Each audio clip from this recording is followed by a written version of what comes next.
안녕하세요. 오늘은 관세음보살님께 드리는 귀의와 서원에 대해 깊이 있게 이야기를 나눠보고자 합니다.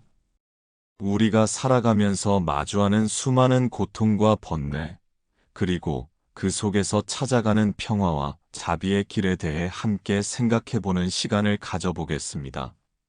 먼저 삼보에 대한 귀의부터 시작하겠습니다. 지금 함께한 모든 이들의 마음을 모아 저는 삼보에 귀의합니다. 삼보란 불교의 세 가지 보물을 의미하는데, 이는 불교 신앙에서 가장 중요하게 여겨지는 핵심 개념입니다.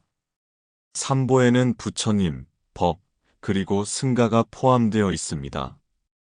이 세 가지는 불교 신앙의 근간을 이루며 우리가 수행의 길을 걸어갈 때 의지하고 따라야 할 중요한 기둥과도 같은 존재입니다.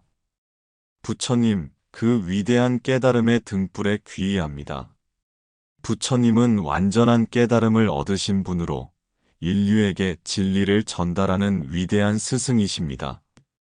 부처님의 깨달음은 단순히 한 개인의 성취가 아니라 모든 중생에게 지혜와 자비를 제공하는 빛과도 같습니다. 이 깨달음은 우리의 신념과 수행의 길을 밝게 비추어 주며 어둠 속에서 길을 잃은 이들에게 방향을 제시해 줍니다. 부처님의 깨달음은 우리가 고통에서 벗어나 진정한 행복과 평화를 찾을 수 있도록 인도하는 나침반과도 같은 역할을 합니다. 다음으로 부처님의 가르침인 법에 귀의합니다. 법이란 부처님께서 전하신 진리와 교훈을 의미합니다. 이 법은 인간 존재의 본질과 고통의 근원을 이해하는 데 있어 필수적인 가르침입니다. 우리는 법을 통해 왜 고통이 생겨나는지, 어떻게 하면 그 고통에서 벗어날 수 있는지를 배우게 됩니다. 법은 단순한 이론이나 철학이 아니라 우리 삶의 실제적인 수행의 기준이자 버팀목이 되어줍니다. 법을 따라 살아갈 때 우리는 올바른 방향으로 나아갈 수 있으며 삶의 의미와 목적을 발견할 수 있습니다. 그리고 수행자들의 공동체인 승가에 귀의합니다. 승가는 불교의 수행자들로 이루어진 공동체를 말하는데, 이 공동체는 불교 신앙을 실천하고 보존하는 데 있어 매우 중요한 역할을 담당하고 있습니다. 승가는 단순히 함께 모여있는 집단이 아니라 서로를 지지하고 격려하며 함께 법을 배우고 전파하는 소중한 장소입니다. 승가 안에서 우리는 혼자가 아니라는 것을 깨닫게 되며 함께 수행하는 동료들을 통해 더 큰 힘과 용기를 얻을 수 있습니다. 한량없는 자비를 베푸시는 관세음보살님께 귀의합니다. 관세음보살님은 자비와 동정을 상징하는 위대한 보살이십니다. 관세음이라는 이름은 세상의 모든 소리, 특히 중생의 고통의 소리를 들으신다는 의미를 담고 있습니다. 보살님께서는 중생의 고통을 듣고 그들을 구원하는 역할을 하십니다. 관세음 보살님의 자비는 조건 없이 모든 이에게 베풀어지며 이는 우리에게 희망과 위안을 제공합니다. 어떤 상황에 처해 있든 어떤 고통을 겪고 있든 보살님의 자비는 항상 우리와 함께하며 우리를 보호해 주십니다. 관세음 보살님은 1000개의 눈과 1000개의 손을 가지고 계신다고 합니다.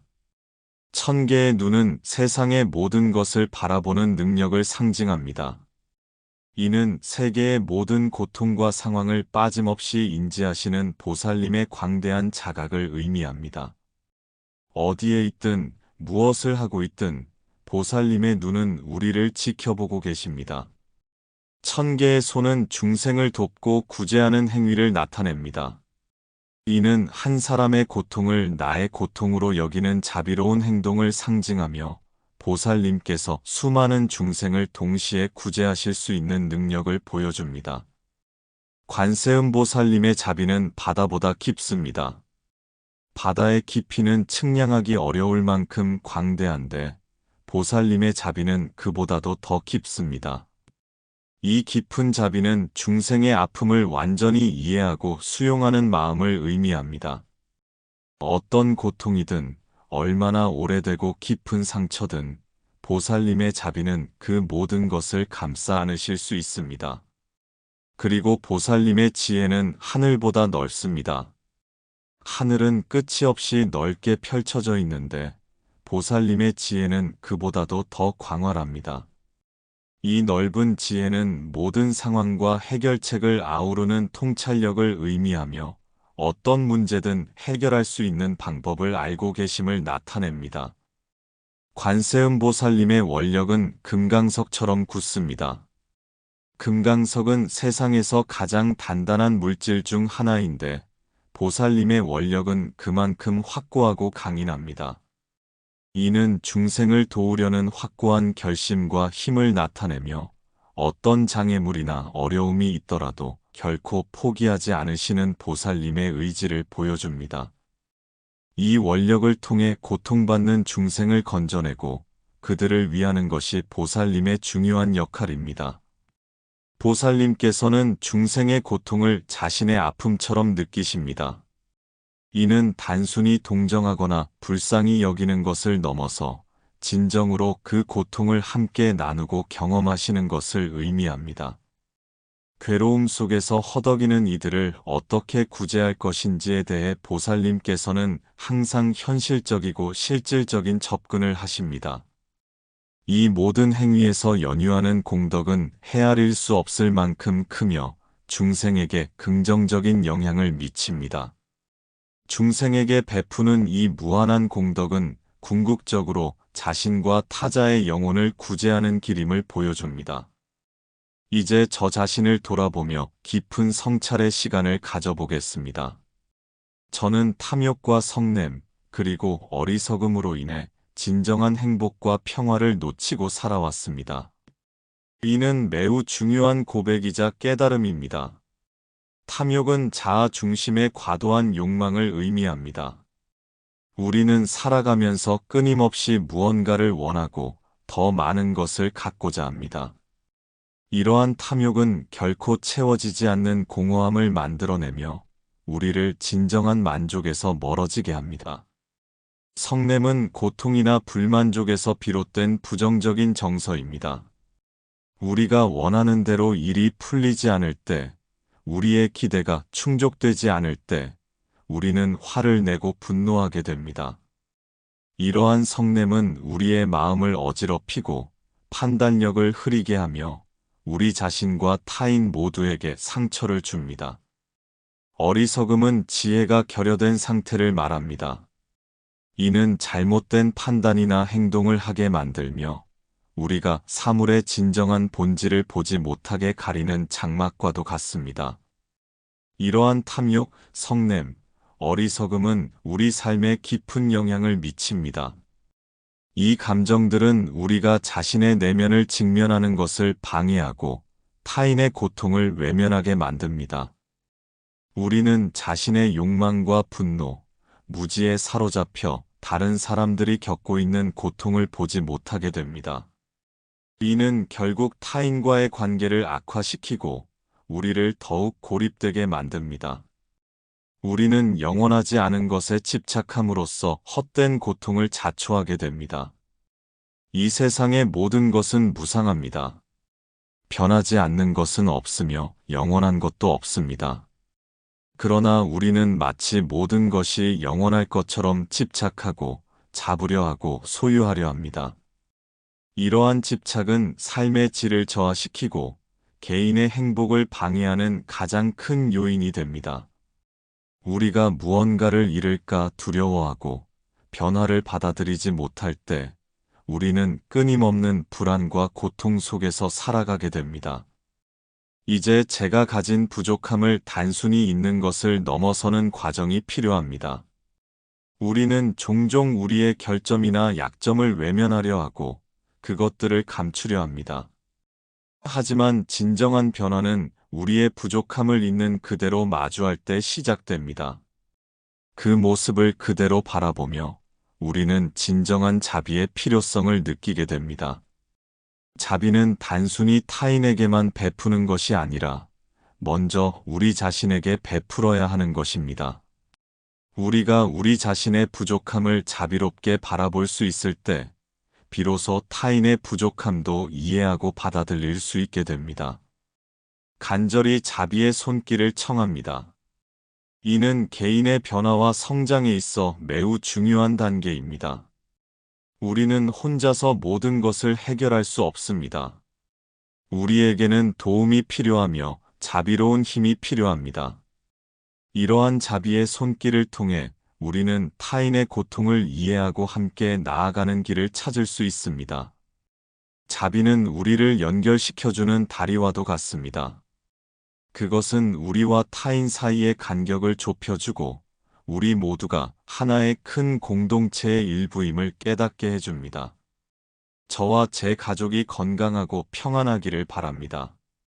가족의 건강과 안정은 우리 삶의 가장 중요한 요소 중 하나입니다.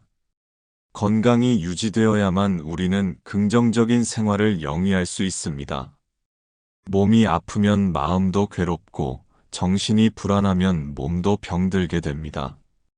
평안한 상태는 단순히 문제가 없는 상태가 아니라 정신적 안정과 깊은 만족감을 의미합니다.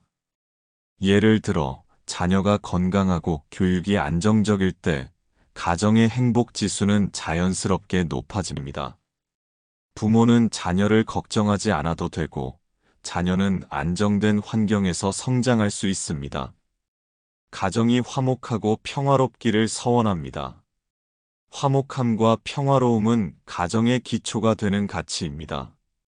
가정은 우리가 세상에서 지친 몸과 마음을 쉬어갈 수 있는 안식처가 되어야 합니다. 가정 내의 소통과 이해는 가족 구성원 간의 관계를 강화시킵니다. 서로의 말에 귀 기울이고 서로의 감정을 이해하려 노력할 때 가족은 더욱 단단해집니다. 갈등이 없고 서로 존중하는 분위기가 필요합니다. 물론 완전히 갈등이 없는 가정은 존재하지 않습니다. 하지만 중요한 것은 갈등이 생겼을 때 그것을 어떻게 해결하느냐입니다. 서로를 존중하고 이해하려는 마음이 있다면 어떤 갈등도 성장의 기회가 될 수 있습니다. 이러한 환경에서 자녀는 건강한 정서를 개발할 수 있습니다. 아이들은 가정에서 보고 배운 것을 그대로 세상에 가져갑니다. 화목하고 평화로운 가정에서 자란 아이는 타인을 존중하고 배려하는 법을 자연스럽게 익히게 됩니다. 반대로 갈등이 많고 불안정한 가정에서 자란 아이는 대인관계에서 어려움을 겪을 가능성이 높습니다. 따라서 가정의 평화는 단순히 현재 가족의 행복만이 아니라 미래 세대의 건강한 성장과도 직결되는 중요한 문제입니다. 경제적으로 안정되며 정직한 노력으로 인정받는 삶을 살기를 바랍니다. 경제적 안정은 일상생활의 편안함을 보장합니다. 우리가 기본적인 의식주를 걱정하지 않아도 되고 갑작스러운 지출에도 당황하지 않을 만큼의 경제적 여유가 있을 때 우리는 더 높은 차원의 목표를 추구할 수 있습니다.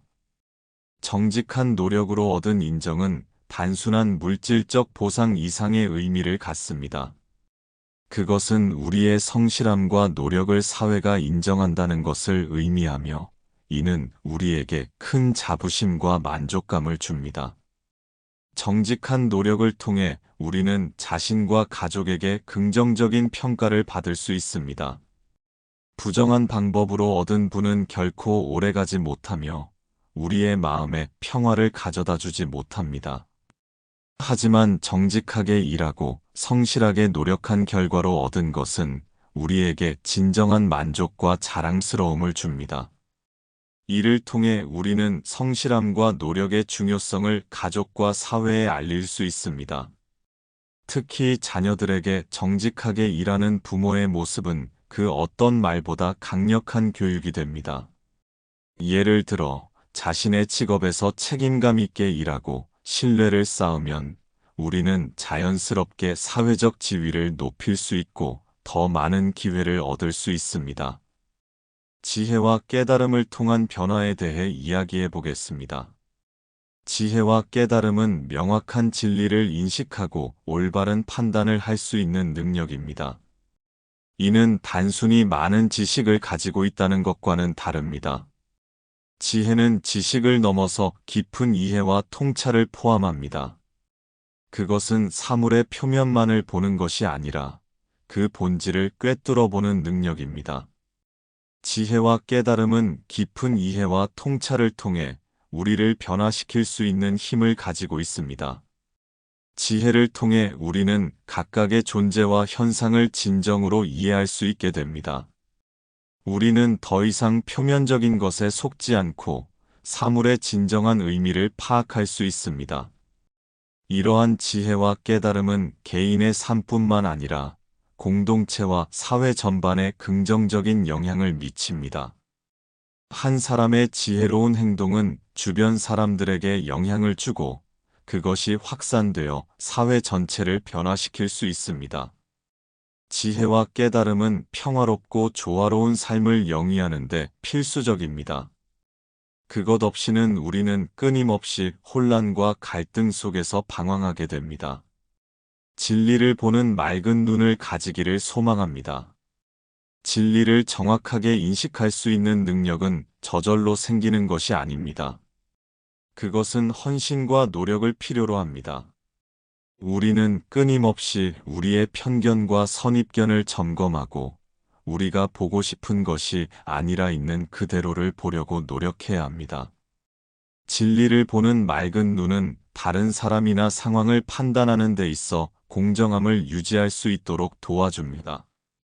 우리는 더 이상 우리의 개인적인 감정이나 이익에 따라 판단하지 않고 객관적이고 공정하게 상황을 바라볼 수 있게 됩니다. 진리를 보는 눈은 지혜와 깨달음에서 파생되며 이는 개인의 삶의 질을 향상시키는 데 크게 기여합니다. 우리가 진리를 명확하게 볼 수 있을 때 우리는 더 나은 선택을 할 수 있고 더 의미 있는 삶을 살 수 있습니다. 이러한 능력은 개인적 가치와 타인의 행복을 동시에 추구하는 데 중점을 둡니다. 진정한 지혜는 자신만의 이익을 추구하는 것이 아니라 모두의 행복을 고려하는 것입니다. 관세음 보살님께 간절히 기도를 드립니다. 보살님께 기도를 통해 자신의 소망을 전하는 행위는 겸손과 연민의 표현입니다. 우리는 우리 자신의 힘만으로는 부족함을 인정하고 더 큰 자비로운 힘에 의지합니다. 저는 나 하나만의 행복을 추구하는 것이 아닙니다. 저는 모든 중생의 고통을 덜어주고자 노력하겠습니다. 이러한 마음가짐은 우리를 이기적인 존재에서 자비로운 존재로 변화시킵니다. 기도를 통해 우리는 자신과 타인의 연결을 느끼는 경험을 하게 됩니다. 우리는 혼자가 아니며 모든 존재가 서로 연결되어 있음을 깨닫게 됩니다. 이는 개인의 행복이 사회의 행복과 밀접하게 연결되어 있음을 보여줍니다. 한 사람의 고통은 결국 모두의 고통이고 한 사람의 행복은 모두의 행복으로 이어집니다.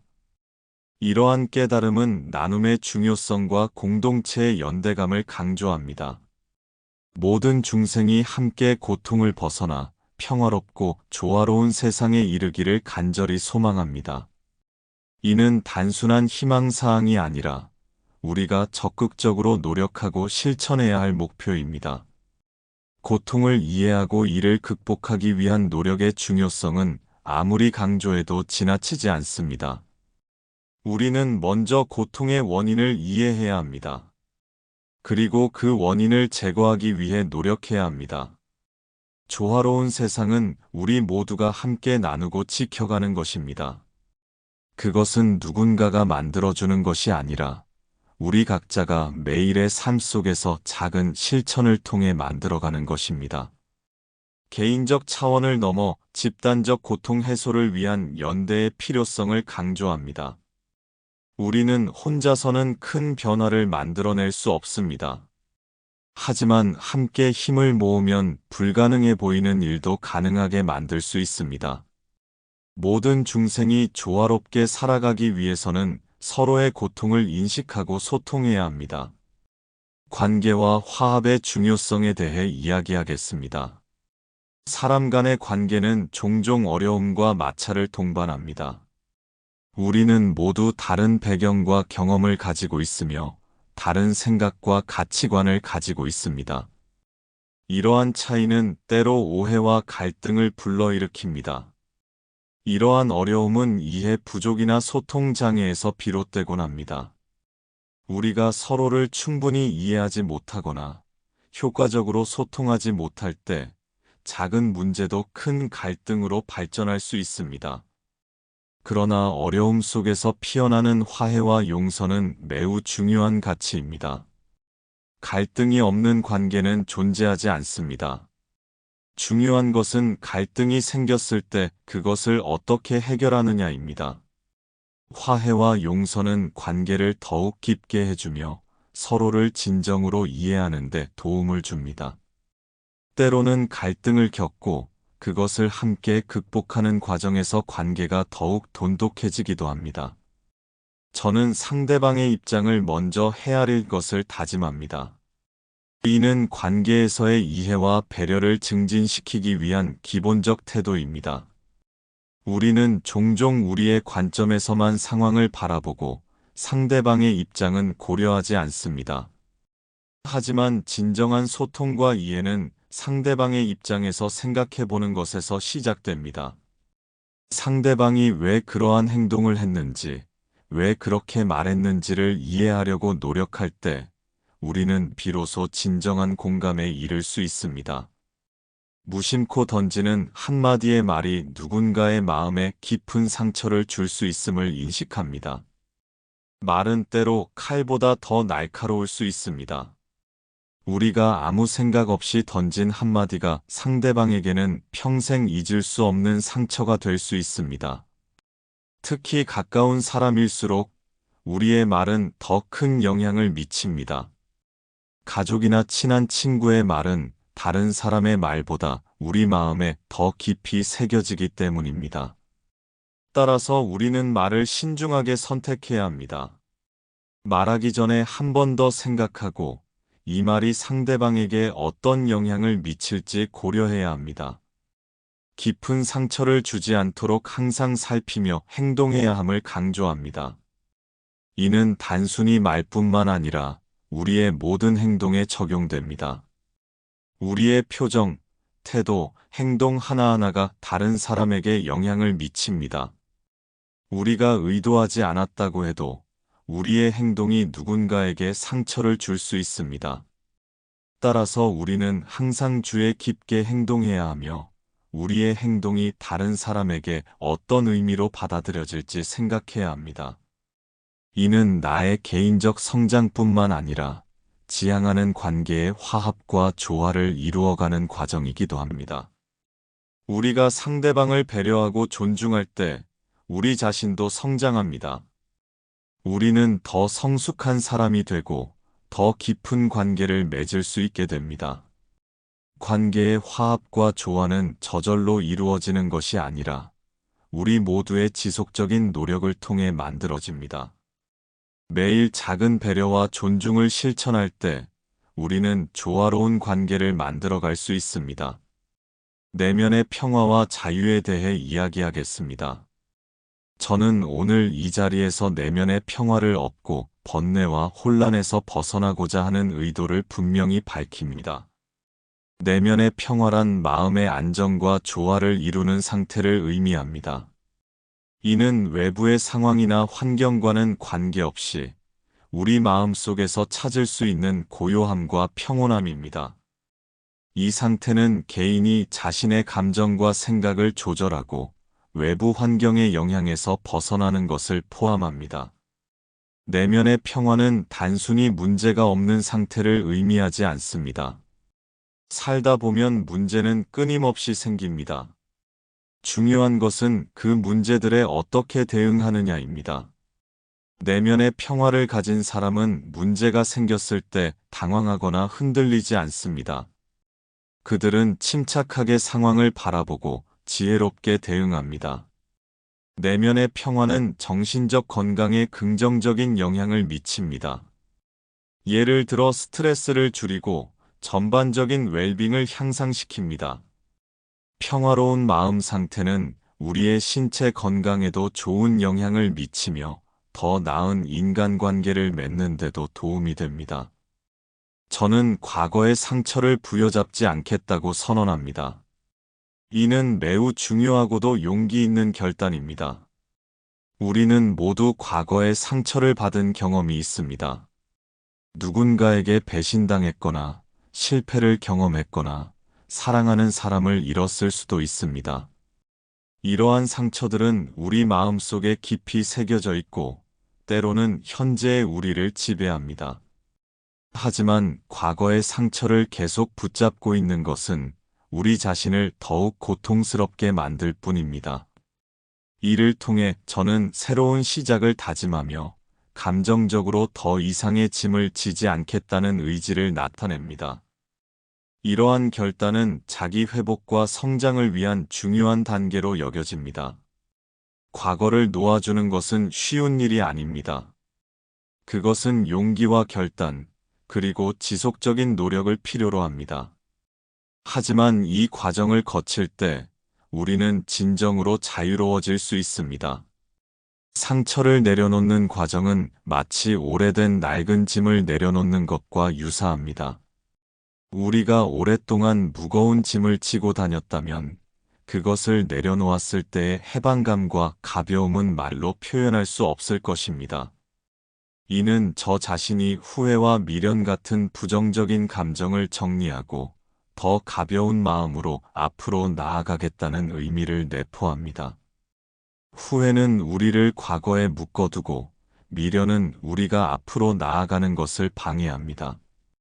이러한 감정들을 정리하고 놓아줄 때 우리는 비로소 현재를 온전히 살 수 있고 미래를 향해 나아갈 수 있습니다. 이러한 마음가짐은 자기 긍정과 변화의 준비 상태를 의미합니다. 우리가 과거를 놓아주고 현재에 집중할 때 우리는 새로운 가능성을 볼 수 있게 되고 긍정적인 변화를 만들어낼 수 있습니다. 이러한 발언은 개인의 심리적 성장에 있어 중요한 의의를 가집니다. 과거의 상처를 극복하고 새로운 출발을 다짐함으로써 저는 저 자신에게 더 건강한 삶을 추구하겠다는 목표를 세웁니다.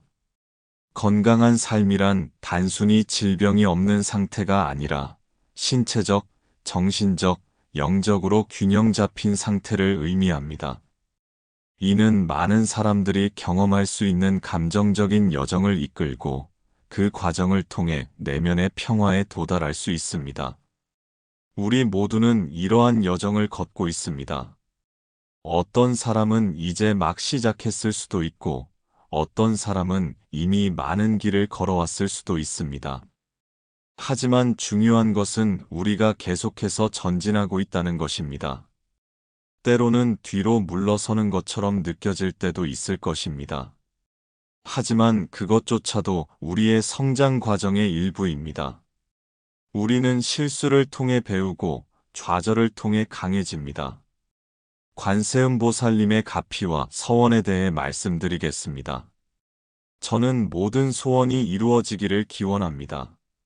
이는 단순히 저 개인만의 소원이 아니라 저와 모든 이웃의 소원입니다. 우리는 혼자 살아가는 것이 아니라 서로 연결되어 함께 살아가고 있습니다. 따라서 한 사람의 행복은 모두의 행복과 연결되어 있습니다. 물질적인 풍요를 넘어서 마음의 평화와 기쁨을 이야기합니다. 진정한 행복은 물질적인 것에서만 오는 것이 아닙니다. 물론 우리가 살아가는 데 있어 물질적인 것들이 필요합니다. 하지만 그것이 전부는 아닙니다. 아무리 많은 부를 가지고 있어도 마음의 평화가 없다면 그것은 진정한 행복이라고 할 수 없습니다. 예를 들어 개인의 풍요가 사회적 연대로 연결될 수 있음을 말씀드립니다. 우리가 풍요로워질 때 그 풍요를 다른 사람들과 나눌 수 있습니다. 이러한 나눔은 사회적 연대를 강화시키고 모두가 함께 행복해질 수 있는 기반을 만듭니다. 모든 이웃이 기쁨을 함께 나누는 삶을 강조합니다. 기쁨은 나눌수록 커집니다. 우리가 우리의 기쁨을 다른 사람들과 나눌 때 그 기쁨은 배가 됩니다. 반대로 고통은 나눌수록 줄어듭니다. 우리가 우리의 고통을 다른 사람과 나눌 때 그 무게는 가벼워집니다. 이는 상호의존성을 반영하며 개인적 기쁨이 공동체의 기쁨으로 변화할 수 있음을 나타냅니다. 우리는 서로에게 의존하며 살아가고 있습니다. 한 사람의 행복이 다른 사람의 행복에 영향을 미치고 한 사람의 고통이 다른 사람의 고통이 됩니다. 서로의 안녕과 행복을 위해 기여하는 삶이 되고자 하는 바람이 담겨 있습니다. 우리는 단순히 우리 자신의 행복만을 추구해서는 안 됩니다. 우리는 다른 사람들의 행복에도 관심을 가져야 하며 그들의 행복을 위해 기여해야 합니다. 이것이 진정으로 의미 있는 삶이며 보람 있는 삶입니다. 우리가 다른 사람을 돕고 그들의 삶에 긍정적인 영향을 미칠 때 우리 자신도 더 큰 만족감과 행복을 느끼게 됩니다. 관세음 보살님은 자비의 상징으로 여겨집니다. 보살님의 자비는 무한하고 조건 없이 베풀어집니다. 저는 그 자비가 저의 모든 소원과 서원을 받아주시기를 간절히 기원합니다. 자비의 특성으로는 불편한 존재에게 손을 내미는 것, 즉 어려움에 처한 이들을 돕는 것입니다. 보살님께서는 차별 없이 모든 중생을 구제하십니다. 부자든 가난한 사람이든 착한 사람이든 악한 사람이든 보살님의 자비는 모두에게 동등하게 베풀어집니다. 이를 통해 개인과 공동체의 치유와 안정이 이루어질 수 있음을 강조합니다. 자비는 단순히 동정이나 연민이 아닙니다. 그것은 적극적인 행동을 포함합니다. 우리가 자비로운 마음을 가지고 행동할 때 우리는 상처받은 이들을 치유하고 불안정한 이들을 안정시킬 수 있습니다. 이러한 치유와 안정은 개인적 차원에서뿐만 아니라 공동체 전체의 차원에서도 이루어집니다. 서원의 중요성에 대해 말씀드리겠습니다. 서원은 개인의 바람과 마음속의 원의를 담고 있습니다. 서원은 단순한 희망사항이 아니라 우리가 이루고자 하는 목표이자 방향입니다. 서원이 이루어질 때 개인은 더 큰 안정감과 목적의식을 얻습니다. 우리가 명확한 목표와 방향을 가지고 있을 때 우리는 삶을 더 의미 있게 살 수 있습니다. 그 서원은 단순한 개인의 소망을 넘어서 공동체의 조화와 협력의 기초가 됩니다. 우리가 개인적인 이익만을 추구하는 서원이 아니라 모두의 행복을 염원하는 서원을 세울 때 그것은 공동체 전체를 이롭게 합니다. 결국 관세음 보살님의 자비와 서원이 개인과 공동체에 긍정적인 영향을 미칠 것이라는 점을 나타냅니다. 보살님의 자비는 우리 모두를 감싸 안고 우리의 서원은 보살님의 자비와 함께할 때 더욱 큰 힘을 발휘합니다. 우리는 지금 이 순간에도 관세음 보살님의 자비 속에 있습니다. 비록 우리가 그것을 항상 느끼지는 못할지라도 보살님의 자비는 언제나 우리와 함께하고 계십니다. 우리가 고통 속에 있을 때 보살님께서는 우리의 고통을 듣고 계시며 우리를 구제하기 위해 손을 뻗고 계십니다. 우리가 해야 할 일은 그 손을 잡는 것입니다. 그리고 보살님의 자비를 받아들이고 그 자비를 다른 이들에게도 전하는 것입니다. 지혜와 자비는 불교 수행의 두 날개와도 같습니다. 지혜만 있고 자비가 없다면 그것은 차가운 지식에 불과합니다. 자비만 있고 지혜가 없다면 그것은 맹목적인 감정에 불과합니다. 지혜와 자비가 함께할 때 우리는 진정으로 의미 있는 삶을 살 수 있습니다.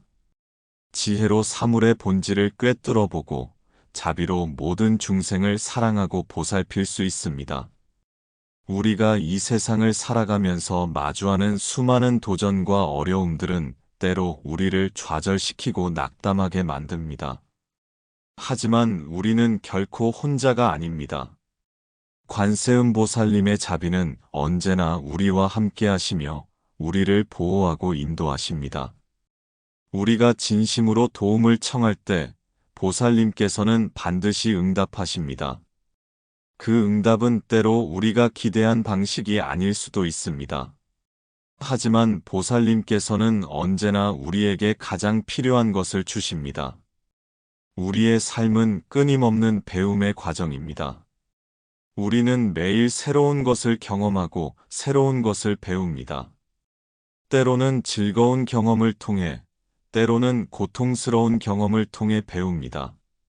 중요한 것은 우리가 이러한 경험들로부터 무엇을 배우고 어떻게 성장하느냐입니다. 우리가 개방적인 마음으로 삶의 모든 순간을 받아들일 때 우리는 더 빨리 성장하고 더 깊은 지혜를 얻을 수 있습니다. 관세음보살님께 귀의한다는 것은 단순히 기도를 드리는 것 이상의 의미를 가집니다. 그것은 우리의 삶 전체를 보살님의 자비에 맡기는 것을 의미합니다. 우리의 생각, 말, 행동 모두가 보살님의 자비를 실천하는 것이 되어야 합니다. 우리가 다른 사람을 대할 때 그들을 보살님께서 보시는 것처럼 자비롭게 바라보아야 합니다. 우리가 어려운 상황에 처했을 때 보살님의 지혜로 그 상황을 바라보아야 합니다. 삼보에 귀의한다는 것은 우리 삶의 중심을 부처님, 법, 승가에 두는 것을 의미합니다. 이는 우리의 가치관과 우선순위를 재정립하는 것입니다. 우리는 더 이상 물질적인 것, 일시적인 쾌락 또는 세속적인 성공을 최우선으로 두지 않습니다. 대신 우리는 깨달음, 진리 그리고 모든 중생의 행복을 최우선으로 둡니다. 이러한 변화는 하루아침에 일어나지 않습니다. 그것은 지속적인 노력과 수행을 필요로 합니다. 부처님의 깨달음은 우리에게 길을 보여줍니다. 부처님께서는 인간으로 태어나셔서 인간이 겪는 모든 고통을 경험하셨습니다. 그리고 그 고통을 극복하고 완전한 깨달음을 얻으셨습니다. 이는 우리에게 큰 희망을 줍니다. 우리도 부처님처럼 깨달음을 얻을 수 있다는 것을 보여주기 때문입니다. 물론 그 길은 쉽지 않습니다. 그것은 많은 노력과 인내를 필요로 합니다. 하지만 그 길은 분명히 존재하며 우리 모두가 그 길을 걸어갈 수 있습니다. 법은 우리에게 구체적인 지침을 제공합니다. 어떻게 살아야 하는지, 무엇을 해야 하고 무엇을 하지 말아야 하는지를 가르쳐 줍니다. 법은 추상적인 이론이 아니라 실제로 우리 삶에 적용할 수 있는 실천적인 가르침입니다. 우리가 법을 배우고 실천할 때 우리의 삶은 변화하기 시작합니다. 우리는 더 평화로워지고 더 행복해지며 다른 사람들과 더 조화롭게 살아갈 수 있게 됩니다. 승가는 우리에게 공동체의 힘을 보여줍니다. 우리는 혼자서 모든 것을 할 수 없습니다. 우리에게는 동료 수행자들이 필요합니다. 승가 안에서 우리는 서로를 격려하고 지지합니다. 다른 사람들의 경험으로부터 배우고 우리의 경험을 나눕니다. 함께 수행할 때 우리는 더 빨리 진보할 수 있고 어려움을 더 쉽게 극복할 수 있습니다. 관세음보살님의 1000개의 눈은 보살님께서 모든 중생의 고통을 보고 계심을 상징합니다. 세상 어디에서 누가 고통받고 있든 보살님께서는 그것을 보고 계십니다. 우리가 느끼는 외로움, 슬픔, 두려움, 고통 모두를 보살님께서는 알고 계십니다. 1000개의 손은 보살님께서 모든 중생을 구제하기 위해 손을 뻗고 계심을 상징합니다. 보살님의 손은 언제나 우리를 향해 뻗어 있습니다. 우리가 그 손을 잡기만 하면 됩니다. 보살님의 자비는 조건이 없습니다. 우리가 착한 사람이어서 또는 공덕을 많이 쌓았기 때문에 자비를 베푸시는 것이 아닙니다. 보살님께서는 모든 중생을 그들이 누구이든 무엇을 했든 동등하게 사랑하십니다. 이것이 진정한 자비의 본질입니다. 우리도 이러한 자비를 배워야 합니다. 우리가 좋아하는 사람에게만 친절한 것은 쉽습니다. 하지만 진정한 자비는 우리를 힘들게 하는 사람, 우리에게 상처를 준 사람에게도 베풀어지는 것입니다. 우리의 탐욕, 성냄, 어리석음은 우리를 고통으로 이끕니다. 탐욕은 우리로 하여금 끊임없이 더 많은 것을 원하게 만듭니다. 우리가 무언가를 얻어도 만족하지 못하고 또 다른 것을 원하게 됩니다. 이러한 끝없는 욕망은 우리를 지치게 하고 결코 진정한 만족을 주지 못합니다. 성냄은 우리의 마음을 어지럽히고 우리로 하여금 후회할 말과 행동을 하게 만듭니다. 화가 났을 때 우리는 명확하게 생각할 수 없고 현명한 판단을 내릴 수 없습니다. 어리석음은 우리로 하여금 사물의 진정한 본질을 보지 못하게 합니다. 우리는 영원하지 않은 것을 영원하다고 생각하고 실체가 없는 것을 실체가 있다고 믿습니다. 이러한 무지는 우리를 잘못된 길로 인도하고 고통을 만들어냅니다. 하지만 우리가 이러한 번뇌들을 인식하고 그것들을 극복하기 위해 노력할 때 우리는 변화할 수 있습니다. 자기 성찰은 변화의 첫걸음입니다.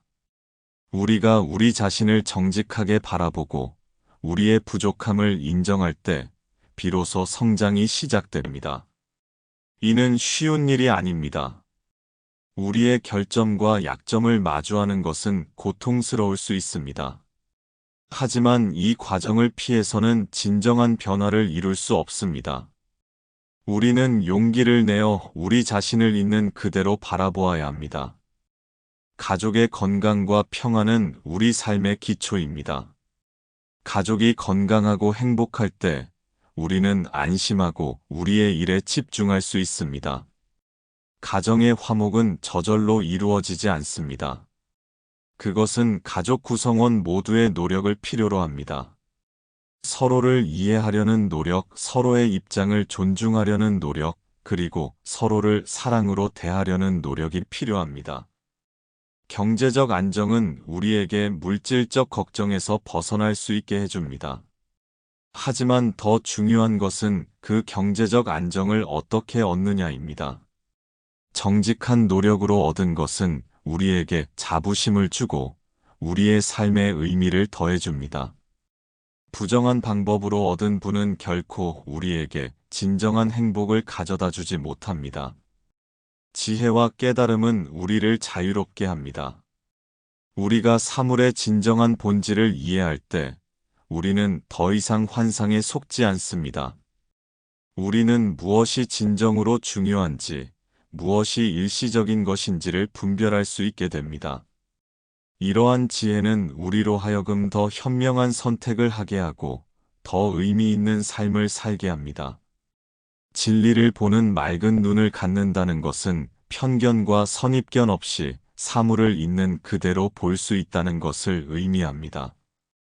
우리는 종종 우리가 보고 싶은 것만 보고 우리가 믿고 싶은 것만 믿습니다. 하지만 진리는 우리의 희망이나 두려움과는 무관하게 존재합니다. 우리가 진리를 보기 위해서는 우리의 마음을 비우고 개방적인 자세로 사물을 바라보아야 합니다. 이는 오랜 수행과 훈련을 필요로 합니다. 나 하나만의 행복을 추구하는 것은 결국 진정한 행복을 가져다 주지 못합니다. 우리는 사회적 존재이며 다른 사람들과의 관계 속에서 살아갑니다. 다른 사람들이 고통받고 있는데 나만 행복할 수는 없습니다. 진정한 행복은 모두가 함께 행복할 때 찾아옵니다. 따라서 우리는 다른 사람들의 행복을 위해서도 노력해야 합니다. 이것이 보살의 정신이며 대승불교의 핵심 가르침입니다. 모든 중생이 고통에서 벗어나기를 원합니다. 이는 단순한 희망이 아니라 우리가 적극적으로 실천해야 할 서원입니다. 우리는 우리가 할 수 있는 작은 일부터 시작할 수 있습니다. 주변에 어려운 이웃을 돕고 고통받는 이들에게 위로의 말을 건네고 우리의 시간과 재능을 나누는 것입니다. 이러한 작은 실천들이 모여 큰 변화를 만들어냅니다. 관계에서의 어려움은 피할 수 없습니다. 우리가 아무리 노력해도 때로는 오해가 생기고 갈등이 발생합니다. 중요한 것은 이러한 어려움을 어떻게 다루느냐입니다. 화해와 용서는 관계를 치유하는 강력한 힘을 가지고 있습니다. 우리가 상대방을 용서할 때 우리는 우리 자신도 자유롭게 만듭니다. 용서는 상대방을 위한 것이기도 하지만 더욱 중요하게는 우리 자신을 위한 것입니다. 용서를 통해 우리는 분노와 원한의 짐에서 벗어날 수 있습니다. 상대방의 입장을 먼저 헤아리는 것은 진정한 소통의 시작입니다. 우리는 종종 우리의 관점에서만 상황을 바라보고 상대방이 왜 그렇게 행동했는지, 무슨 생각을 하고 있는지를 이해하려 하지 않습니다. 하지만 상대방의 입장에서 생각해보면 많은 것들이 다르게 보입니다. 우리가 이해할 수 없다고 생각했던 행동도 상대방의 관점에서는 충분히 합리적일 수 있습니다. 말 한마디의 힘은 우리가 생각하는 것보다 훨씬 큽니다. 우리의 말은 다른 사람의 하루를 밝게 만들 수도 어둡게 만들 수도 있습니다. 격려의 말 한마디는 누군가에게 힘을 주고 그들이 어려운 상황을 극복하도록 도울 수 있습니다. 반대로 무심코 던진 상처 주는 말은 오랫동안 상대방의 마음에 남아 고통을 줄 수 있습니다. 따라서 우리는 말을 하기 전에 항상 생각해야 합니다. 이 말이 상대방에게 어떤 영향을 미칠지, 이 말이 정말 필요한 말인지를 고려해야 합니다. 우리의 행동 하나하나가 다른 사람에게 영향을 미칩니다. 우리가 친절하게 행동하면 그것은 파급 효과를 가져와 다른 사람들도 친절하게 만듭니다. 반대로 우리가 무례하게 행동하면 그건 역시 퍼져나가 부정적인 영향을 미칩니다. 우리는 우리의 행동이 가진 이러한 힘을 인식하고 책임감 있게 행동해야 합니다. 우리의 작은 행동 하나가 세상을 조금씩 변화시킬 수 있습니다. 내면의 평화는 외부의 조건과 무관하게 우리 마음속에서 찾을 수 있습니다. 외부의 상황이 완벽하지 않더라도 우리는 내면의 평화를 유지할 수 있습니다.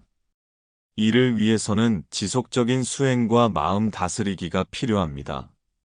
명상, 기도, 자기 성찰 등을 통해 우리는 마음의 평화를 기를 수 있습니다. 이러한 평화는 우리에게 삶의 어떤 상황에서도 흔들리지 않는 안정감을 제공합니다. 과거의 상처를 놓아주는 것은 쉽지 않은 과정입니다. 때로는 그 상처가 너무 깊어서 우리는 그것을 놓아줄 수 없을 것 같다고 느낍니다. 하지만 과거의 상처를 계속 붙잡고 있는 것은 우리 자신을 계속해서 고통스럽게 만들 뿐입니다.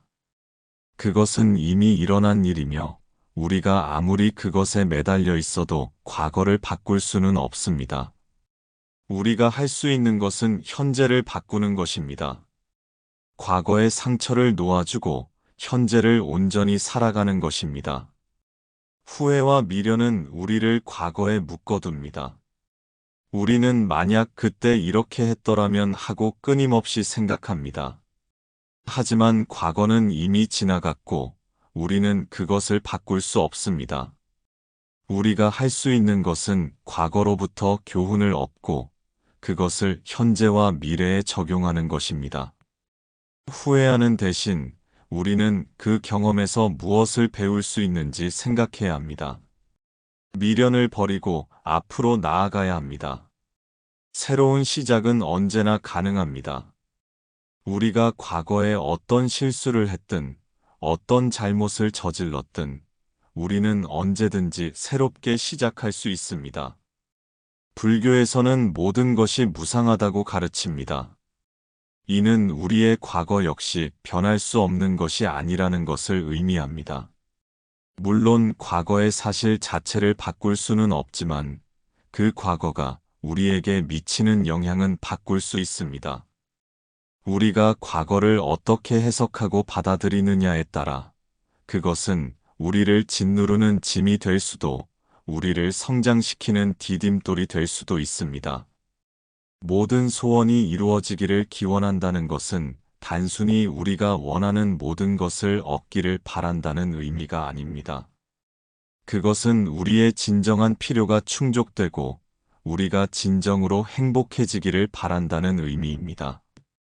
때로는 우리가 원하는 것이 우리에게 진정으로 필요한 것이 아닐 수 있습니다. 관세음보살님의 지혜로운 자비는 우리가 진정으로 필요한 것을 주십니다. 그것이 우리가 원했던 것과 다를 수도 있지만 그것은 항상 우리에게 최선인 것입니다. 물질적 풍요를 넘어서 마음의 평화와 기쁨을 추구하는 것이 진정한 행복의 길입니다. 물질적인 것들은 일시적인 만족을 줄 수 있지만 지속적인 행복을 가져다 주지는 못합니다. 우리가 새로운 것을 얻으면 잠시 기쁘지만 그 기쁨은 곧 사라지고 우리는 다시 다른 것을 원하게 됩니다. 하지만 마음의 평화는 지속적이며 외부 조건에 의존하지 않습니다. 그것은 우리 내면에서 나오는 것이며 한번 얻으면 쉽게 사라지지 않습니다. 개인의 풍요가 사회적 연대로 연결될 수 있다는 것은 매우 중요한 깨달음입니다. 우리가 풍요로워질 때 우리는 그 풍요를 혼자만 누리는 것이 아니라 다른 사람들과 나누어야 합니다. 이러한 나눔은 사회적 연대를 강화시키고 모두가 함께 발전할 수 있는 기반을 만듭니다. 우리가 다른 사람들을 돕고 그들과 우리의 자원을 나눌 때 우리는 더 큰 공동체의 일원이 되며 더 깊은 만족감을 느끼게 됩니다. 기쁨을 함께 나누는 삶은 아름다운 삶입니다. 우리의 기쁨을 다른 사람들과 나눌 때 그 기쁨은 배가 됩니다. 우리가 좋은 소식이 있을 때 그것을 다른 사람들과 나누면 우리는 더 큰 기쁨을 느낍니다. 마찬가지로 다른 사람들의 기쁨을 함께 기뻐할 때 우리의 삶은 더욱 풍요로워집니다. 이러한 상호의존성은 우리 모두가 하나로 연결되어 있음을 보여줍니다. 서로의 안녕과 행복을 위해 기여하는 삶은 의미 있는 삶입니다. 우리가 다른 사람들의 행복에 기여할 때 우리 자신도 더 행복해집니다. 이것은 역설적으로 들릴 수 있지만 실제로는 매우 자연스러운 현상입니다. 우리는 다른 사람들을 돕고 그들의 삶에 긍정적인 영향을 미칠 때 깊은 만족감과 성취감을 느낍니다. 이러한 감정은 어떤 물질적 보상보다도 더 큰 행복을 가져다 줍니다. 관세음보살님의 자비는 무한합니다. 그것은 결코 고갈되지 않으며 모든 중생에게 동등하게 베풀어집니다. 우리가 아무리 많은 잘못을 저질렀어도 보살님의 자비는 우리를 포기하지 않습니다. 보살님께서는 항상 우리를 기다리시며 우리가 돌아오기를 바라십니다. 이러한 무조건적인 사랑과 자비는 우리에게 큰 위안과 힘이 됩니다. 어려움에 처한 이들을 돕는 것은 보살의 서원입니다. 우리도 작은 보살이 되어 주변의 어려운 이들을 도울 수 있습니다. 우리가 할 수 있는 일은 크지 않을 수도 있지만 작은 친절도 누군가에게는 큰 의미가 될 수 있습니다. 우리의 미소, 따뜻한 말 한마디, 작은 도움이 누군가의 하루를 밝게 만들 수 있습니다. 우리는 모두 서로를 돕고 살아가야 합니다. 개인과 공동체의 치유는 함께 이루어집니다. 개인이 치유되면 그것은 공동체에 긍정적인 영향을 미치고 공동체가 건강하면 개인도 더 쉽게 치유될 수 있습니다. 우리는 서로 연결되어 있으며 서로에게 영향을 미칩니다. 따라서 우리는 개인의 치유뿐만 아니라 공동체의 치유에도 관심을 가져야 합니다. 우리가 함께 노력할 때 우리는 더 건강하고 조화로운 사회를 만들 수 있습니다.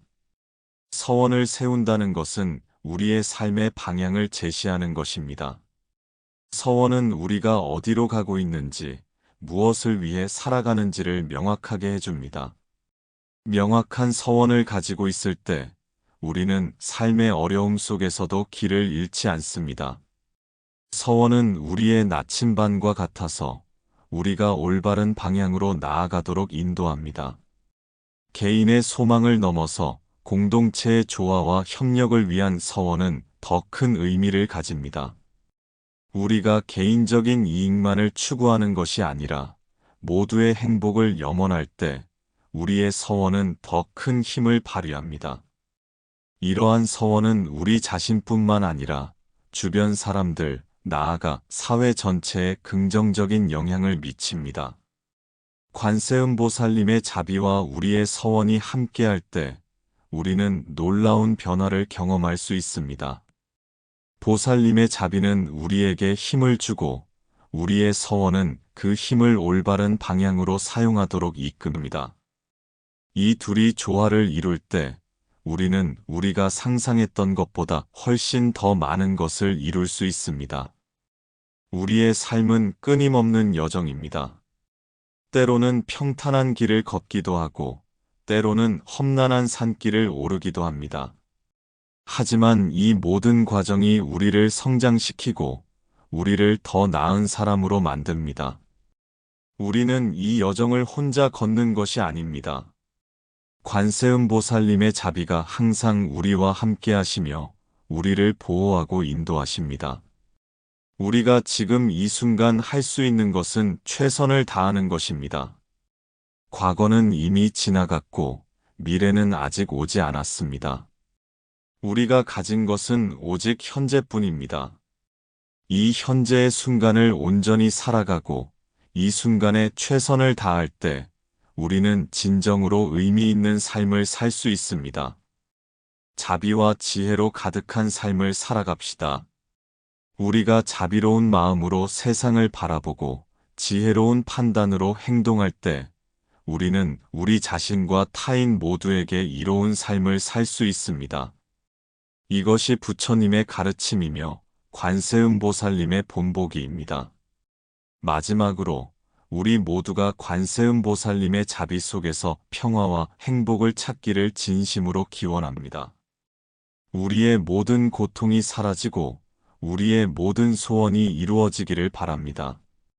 그리고 우리가 그 자비를 받은 만큼 다른 이들에게도 자비를 베풀 수 있기를 서원합니다. 모든 중생이 함께 고통에서 벗어나 평화롭고 조화로운 세상에서 살아갈 수 있기를 간절히 기도합니다. 나무 관세음보살. 관세음보살님의 무한한 자비가 이 세상의 모든 존재들과 함께 하시기를 바랍니다. 우리 모두가 깨달음의 길을 걸어가며 서로를 사랑하고 돕는 아름다운 세상을 만들어갈 수 있기를 기원합니다. 감사합니다.